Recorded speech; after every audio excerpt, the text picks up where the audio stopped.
The two men in fake police uniforms thought they were about to make an easy arrest. They didn't know the man they were cuffing was their city's chief of police, a decorated officer, a veteran, and the man who trained half the real force. And in the next few minutes, the entire neighborhood would learn what quiet power truly looks like.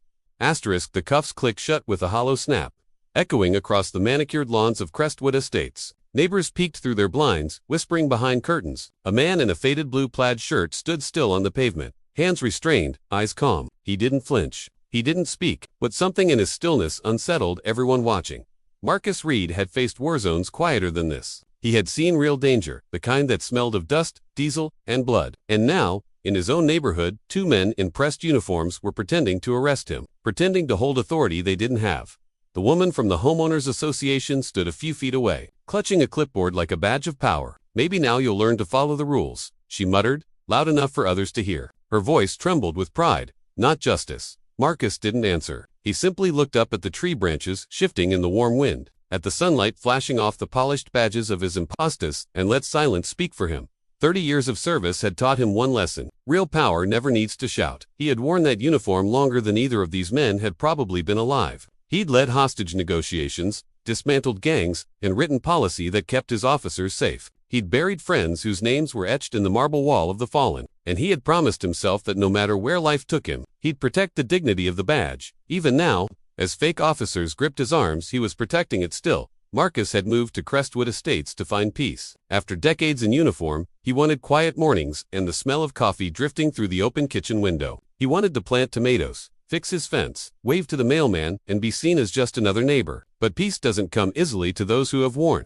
responsibility like armor. The first letters from the HOA came within weeks. Complaints about his truck, his mailbox, even the small flag he hung by the door. He ignored them politely. He thought reason would prevail. But then came the knock, and the uniforms dot at first. He almost smiled. He recognized immediately that their patches were wrong, their belts too new, their holsters empty. But he played along, because silence was a test, and he wanted to see how far injustice would go when it thought no one was watching. The woman from the HOA nodded approvingly as the fake officers read from a printed sheet of violations. One called him sir with a mocking tone, tightening the cuffs too much. The other kept glancing nervously over his shoulder, unsure whether he was brave or foolish. Marcus didn't resist. He simply said one thing, calm, steady, almost fatherly. Be careful what you pretend to be. They didn't understand. Not yet. Down the street, a real cruiser rolled in, slow, deliberate, authoritative, then another, and another. Blue and red lights splashed across the houses, painting the street in colors that meant truth was coming.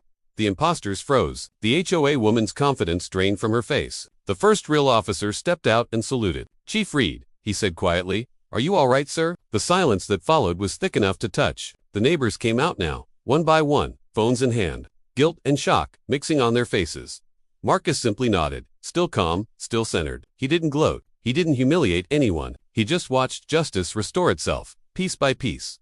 The fake officers stammered excuses. It was a misunderstanding. "Sir, she told us to," but their words collapsed under the weight of the truth. The HOA president couldn't meet his eyes. Her voice cracked when she whispered, we didn't know who you were." Marcus finally spoke again, his voice deep, steady, and compassionate. "You shouldn't have to know someone's title to treat them with respect." The statement spread through the crowd like a ripple, soft, undeniable, unforgettable. Phones kept recording, but this wasn't a scandal. It was a lesson. A quiet man had reminded an entire community what integrity looked like. As the imposters were escorted away by real officers, Marcus stood under the warm sunlight, finally his wrists marked but his dignity untouched. He turned to the HOA president, not with anger, but with a patience she didn't deserve, and said, "Rules exist to protect people, not to control them." Then he walked back toward his house, hands free, the breeze catching his shirt like a flag of calm defiance. Later that evening, the neighborhood was silent again. Marcus sat on his porch, sipping coffee, the same flag still hanging beside his door. A few neighbors stopped by, quiet apologies, sincere handshakes, nervous smiles. And though he didn't say much, his presence alone restored something deeper than order. It restored respect. In the days that followed, the video spread across the city, not for outrage, but for grace. People shared it with words like dignity, restraint, and leadership.